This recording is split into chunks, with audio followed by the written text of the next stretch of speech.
오늘 함께 볼 말씀은 창세기 20장 1절에서 18절까지 말씀입니다.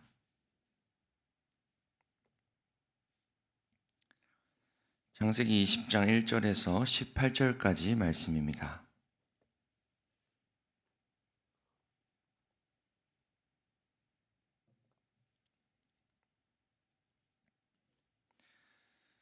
아브라함은 마므레에서 네겝 지역으로 옮겨가서 가데스와 수르 사이에서 살았다. 아브라함은 그랄에 잠시 머문 적이 있는데 거기에서 아브라함이 자기 아내 사라를 사람들에게 자기 누이라 소개하였으므로 그랄 왕 아비멜렉이 사람을 보내서 사라를 데려갔다.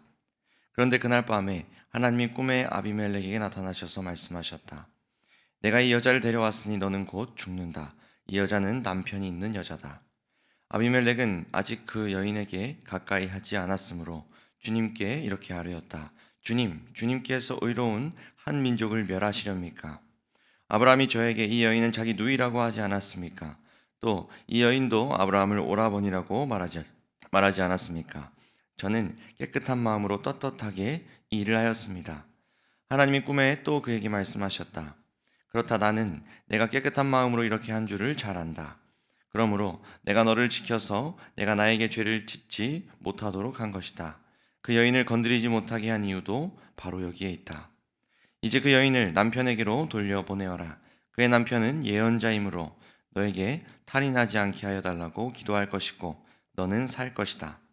그러나 그 여인을 돌려보내지 않으면 너와 너에게 속한 사람들이 틀림없이 다 죽을 줄 알아라. 다음 날 아침에 아비멜렉은 일찍 일어나서 신하들을 다 불렀다. 그들은 왕에게 일어난 일을 다 듣고서 매우 두려워하였다. 아비멜렉은 아브라함을 불러들여서 호통을 쳤다. 당신은 어찌하여 우리에게 이렇게 하였소? 내가 당신에게 무슨 잘못을 저질렀기에 나와 내 나라가 이 크나큰 죄에 빠질 뻔하게 하였느냐 말이오. 당신은 나에게 해서는 안 될 일을 한 거요.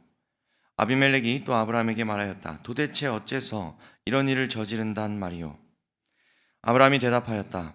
이곳에서는 사람들이 아무도 하나님을 두려워하지 않으니까 나의 아내를 빼앗으려고 할 때에는 사람들이 나를 죽일 것이라고 생각하였습니다. 그러나 사실을 말씀드리면 나의 아내가 나의 누이라는 것이 틀린 말은 아닙니다. 아내는 나와는 어머니는 다르지만 아버지는 같은 이복 누이이기 때문입니다.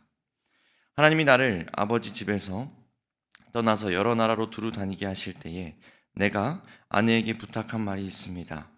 우리가 어느 곳으로 가든지 사람들이 나를 두고서 묻거든 그대는 나를 오라버니라고 하시오. 이것이 그대가 나에게 베풀 수 있는 은혜요 하고 말한 바 있습니다. 아비멜렉이 아브라함에게 양떼와 소떼와 남종과 여종을 선물로 주고 아내 사라도 아브라함에게 돌려보냈다. 아비멜렉이 아브라함에게 말하였다. 나의 땅이 당신 앞에 있으니 원하는 곳이 어디든지 가서 거기에서 자리를 잡으시오. 그리고 사라에게는 이렇게 말하였다. 나는 그대의 오라버니에게 은 1,000세겔을 주었소. 이것은 그대와 함께 있는 여러 사람에게서 그대가 받은 부끄러움을 조금이나마 덜어보려는 나의 성의의 표시요. 그대가 결백하다는 것을 모두가 알게 될 것이요. 아브라함이 하나님께 기도하니 하나님이 아비멜렉과 그의 아내, 그의 여종들이 다시 아이를 가질 수 있도록 태를 열어주셨다. 아비멜렉이 아브라함의 아내 사라를 데려간 일로 주님께서는 전에 아비멜렉 집안의 모든 여자의 태를 닫으셨었다. 아멘. 오늘 본문은 창세기 20장 말씀으로 아브라함이 그랄이라고 하는 땅에 머물렀을 때의 일을 기록하고 있습니다. 그랄 땅에 도착한 아브라함은 자신의 아내인 사라가 아내가 아니라 누이라고 사람들에게 속입니다. 이 일은 처음 있는 일은 아니었습니다. 창세기 12장을 보면 하나님께서 아브라함을 부르신 후에 기근을 피해서 이집트로 갔던 아브라함은 거기에서도 아내를 누이라고 속이는 일을 범했습니다. 그가 그렇게 했던 이유는 그곳에서 자신의 안전을 보장받기 위함이었습니다. 그것은 하나님을 향한 불신이기도 했습니다. 오늘 그랄 땅에서도 마찬가지입니다. 창세기 12장과 창세기 20장 사이에는 약 20년의 시간적 차이가 있는데요. 20년이 지났음에도 불구하고 아브라함은 여전히 연약한 모습을 보입니다. 그 사이에 수많은 하나님의 일하심이 있었고 그 가운데 조금씩 자라나고 있는 것 같았던 아브라함이었는데 오늘 본문을 보면 여전히 제자리 걸음입니다. 살아남기 위해서, 생존을 위해서 하나님을 향한 신뢰를 또 저버립니다. 이 아브라함의 모습을 보면 오늘날 우리의 모습을 너무나 잘 반영하고 있는 듯 합니다. 우리 역시 하나님을 만나고 또 신앙의 연수가 하루, 한 달, 1년, 10년 차면서 머릿속에는 하나님을 향한 지식이 계속해서 늘어납니다. 어떤 부분에서는 실제로 신앙의 성숙을 이루기도 하고 열매를 맺기도 합니다. 그런데 시간이 지나도 여전히 고쳐지지 않는 것도 있는 것 같습니다. 여전히 내 안에 해결되지 않는 죄의 문제가 있습니다. 여전히 하나님 앞에 부끄러운 우리의 모습이 남아 있습니다. 오늘 아브라함처럼 말이죠. 그런 모습을 우리 스스로 발견할 때면 참 속상하기도 하고 그동안의 그 신앙의 연수가 허무하다라는 생각이 들 때가 있습니다. 그런데 여러분, 오늘 본문을 살펴보면 하나님께서는 그런 우리들을 내버려 두지 않으시고 다시 일으켜 세우십니다. 아브라함이 아내를 누이라고 속이자 그랄 왕 아비멜렉은 사라를 데려가서 아내로 삼으려고 합니다. 그리고 하나님은 이것을 그냥 두지 않으시고 아비멜렉의 꿈속에 찾아가셔서 모든 사실을 알려주십니다. 사라를 건드리면 죽는다고 경고하시죠.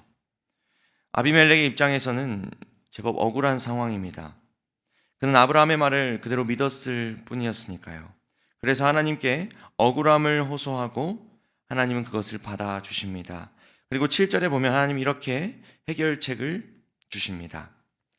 이렇게 기록됩니다. 이제 그 여인을 남편에게로 돌려보내어라. 그의 남편은 예언자이므로 너에게 탈이 나지 않게 하여 달라고 기도할 것이고 너는 살 것이다. 그러나 그 여인을 돌려보내지 않으면 너와 너에게 속한 사람들이 틀림없이 다 죽을 줄 알아라. 사라를 돌려보내고 아브라함에게 기도를 받으라고 하나님 말씀하십니다. 그런데 여러분, 하나님께서 아브라함을 무엇라고 부르시는지 다시 한번 보면 예언자라고 부르십니다. 개역개정은 선지자라고 기록을 하는데요.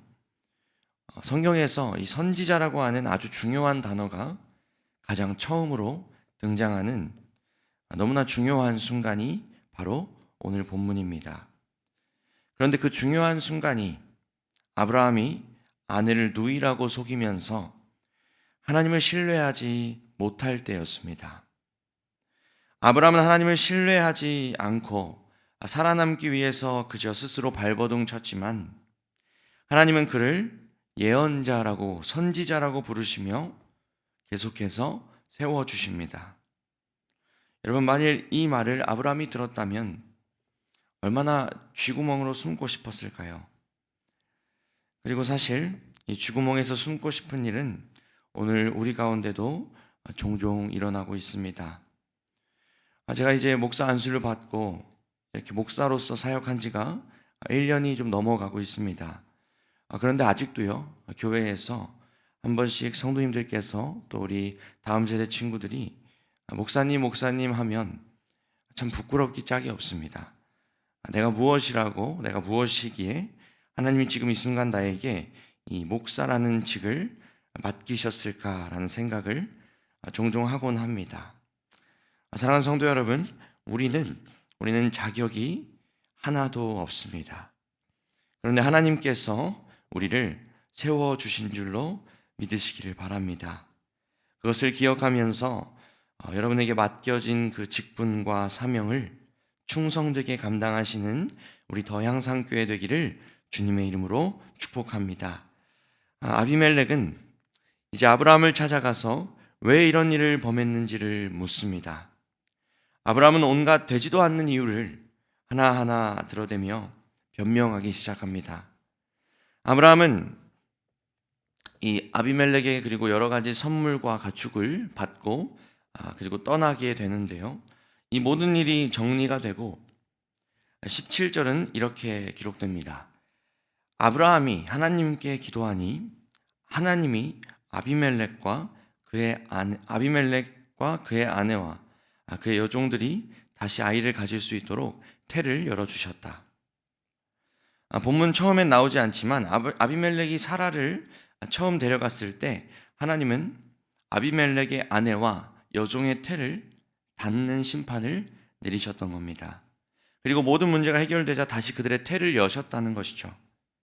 그냥 넘어갈 수도 있는 본문이지만요, 지금 아브라함과 사라가 무엇을 간절히 기다리고 있었는지를 생각해 본다면 이 구절은 그냥 넘어가기가 어렵습니다. 아브라함과 사라는 자녀를 기다리고 있었습니다. 평생토록 기다렸습니다. 하나님이 약속하신 뒤에는 더 많이 기다리고 있었지만 그것이 이루어지지 않자 조급해하고 있었습니다. 오늘 본문에서도 아직도 허락되지 않은 그 자녀를 간절히 기다리고 있었습니다. 그런데 그 하나님께서 오늘 본문을 보면 너무나도 쉽게 아비멜렉의 아내와 그의 여종의 태를 닫았다가 다시 여십니다. 여러분, 그렇다면 아브라함과 사라는 누구를 신뢰하여야 할까요? 너무나 당연히 능치 못하심이 없으신, 태를 닫았다가 여실 수 있으신 하나님인 줄 믿습니다. 아브라함은 하나님을 신뢰하지 못하며 그랄 땅에서 사람들을 속이고 생존하기에 급급해할 때 하나님은 분명하게 보여주십니다. 누구를 신뢰해야 하는지 보여주십니다. 누가 사람의 태를 여실 수 있는지, 누가 그들의 주인이신지, 누가 그들의 왕인지를 분명하게 보여주고 계십니다. 그리고 여러분, 오늘 이 새벽에도 오늘 우리에게 물으십니다. 무엇을 신뢰하며 살아갈 것인가 물으십니다. 사랑하는 성도 여러분, 오늘 하루 그 하나님을 신뢰하며 그분께 매달리는 우리가 되기를 소망합니다. 하나님은 능력이 없어서 못하실 분이 아니십니다. 우리를 덜 사랑하셔서 안 해주실 분도 아니십니다. 그 누구보다 우리를 사랑하시는 그 전능하신 하나님께서 우리 가운데 역사하실 줄 믿고 한 걸음 한 걸음 나아가는 우리 더향상교회 되기를 주님의 이름으로 축복합니다. 다 같이 기도하겠습니다. 하나님, 감사합니다. 오늘도 새 하루를 허락하여 주시고 하나님을 바라보며 살아가게 하시니 감사를 드립니다. 주님, 아브라함의 불신과 연약함 속에서도 아브라함을 선지자로 부르시고 오늘 우리의 연약함 속에서도 우리를 교회라 부르시는 줄 믿습니다. 주님, 오늘도 주님의 사명을 감당케 하여 주시니 참으로 감사드립니다.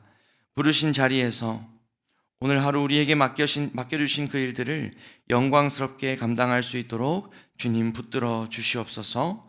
하나님께서 그 자리에서 주님을 더욱 신뢰하는 우리로 살아갈 수 있도록 주님 붙들어 주시옵소서.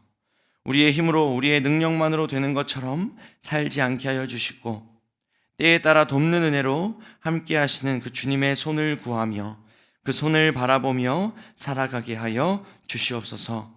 주님, 내일부터 진행되는 우리 더하나 청년부 겨울 수련회를 위해 기도합니다.